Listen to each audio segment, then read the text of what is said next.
Pro PS5 controller prices have gotten ridiculous, ranging from $200 on the low end, with some going for as much as $400 on the high end. But there's another option. This is $57 in PS5 controller mods from AliExpress, and by the end of this video, I'm gonna prove how these can be just as good, if not better, than all of these. The only issue is, I have to actually build the controller. So let's go ahead and get to work, starting with what you can see is the standard PS5 DualSense controller. And let's introduce each mod I'll be applying to this controller while I simultaneously rip it apart. All of these mod kits are by a company called extremerate, and I got them from AliExpress, who's partnering up with me this video to get you all some pretty good discounts on products like these with their double 11 mega sale. So with that being said, all the products shown in this video, the links will be in the description. Now the first mod is interchangeable thumbsticks. These will allow me to replace the standard PS5 sticks with a different base that has a few different styles of detachable sticks to choose from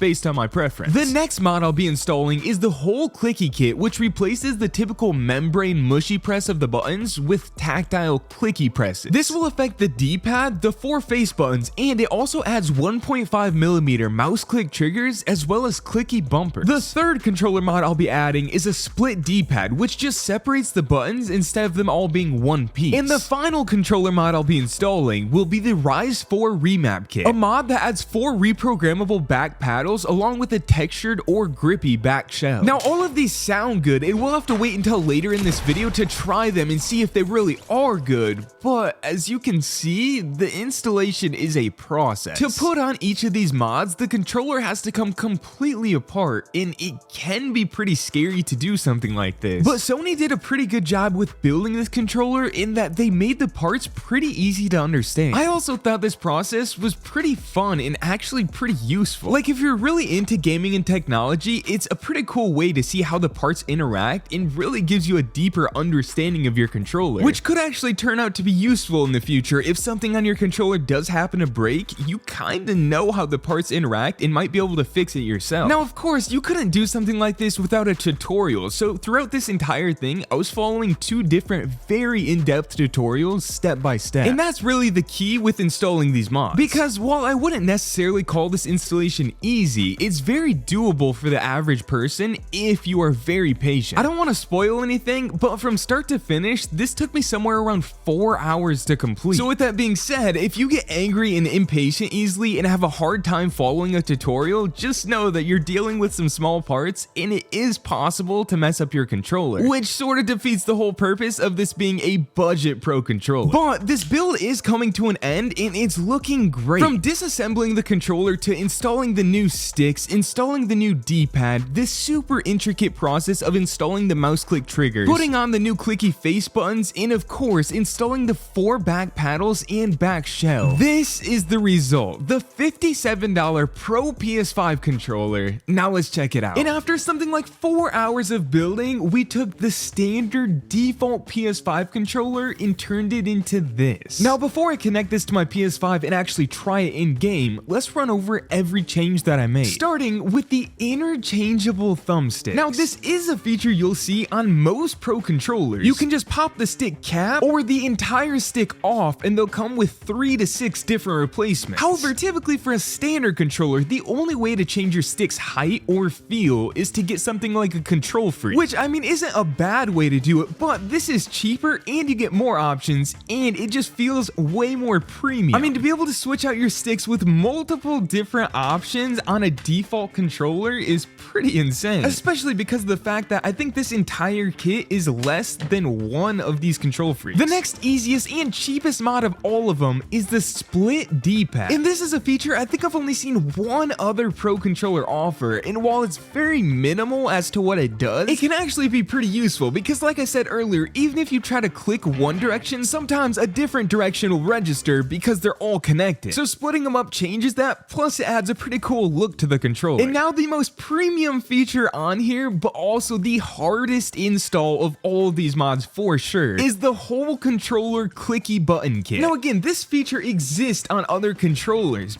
but these are pro controllers that cost hundreds of dollars. This stuff specifically to get that feature cost me over $313. So to do nearly the same exact thing, maybe a little less quality, but pretty close to the same exact thing, on both of the triggers, on both of the bumpers, and by the way, on every single face button on this controller, at a total cost of like 20 something dollars, is again pretty crazy. And then we have the entire back of the controller where one kit did all of this. So we have the blue and black textured shell, which not only adds a super cool look, but also adds a little bit of a grip feeling on the back. And then of course, probably the most helpful feature on this entire controller is the 4 remappable paddles. You have K1, K2, K3, and K4. And with all of these features, this is a $57 Pro PS5 controller that can compete with the best Pro PS5 controllers out there. Now, to actually get all of this for $57, you simply add everything to your cart and apply the coupon code based on your cart's price. If you want to add something like a different trim or colored buttons or a case to get over $60 for that $15 discount, all of these could actually come out to less than $57. And this goes all the way up to getting $60 off of a cart of $200 or more. But now is the true test. Do these mods actually work and help you gain an advantage like real pro controllers do? Let's find out. And the controller is officially working. And now the paddles should be mapped, and yep, they are. We got sprint, jump, pickaxe, and edit all on the paddles. And let's get a quick initial feel here. Okay, it doesn't feel bad at all, but I think I can already tell what my issue is gonna be. So when I was selecting my parts and was on the whole controller clicky button kit, there was an option for strong and an option for light. I ended up choosing the strong one, and I think I underestimated how actually hard you have to press the triggers for them to activate. I think it's something I'll be able to get used to, but if I was gonna do this again, I would for sure go for the light press trigger. Like, I have to click down so hard for this to actually activate. However, everything else is feeling great. All the paddles feel great, the sticks feel amazing. All the front buttons are super satisfying to press. Now let's see what I can do in game with this. Oh my bro, the triggers are just so hard to press.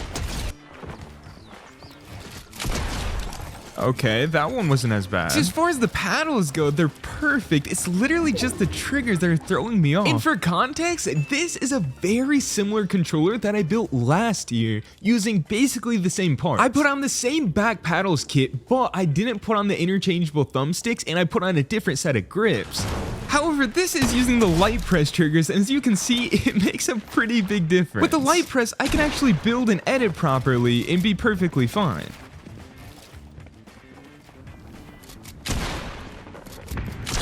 And they make playing a little bit easier. So as for the worst part about this controller, I mean, yeah, it's the triggers. Well, as for the best parts about this controller, I would say basically everything else. I really like the idea of the split D-pad. It's really simple, but it's really actually helpful. Of course, the clicky buttons feel amazing. The thumbsticks are great. They're just as good as any other pro thumbsticks that I've used. And even these paddles are on par with some of the best paddles that I've used before. You can click them all with just 2 fingers. It's really easy to get all 4 of them.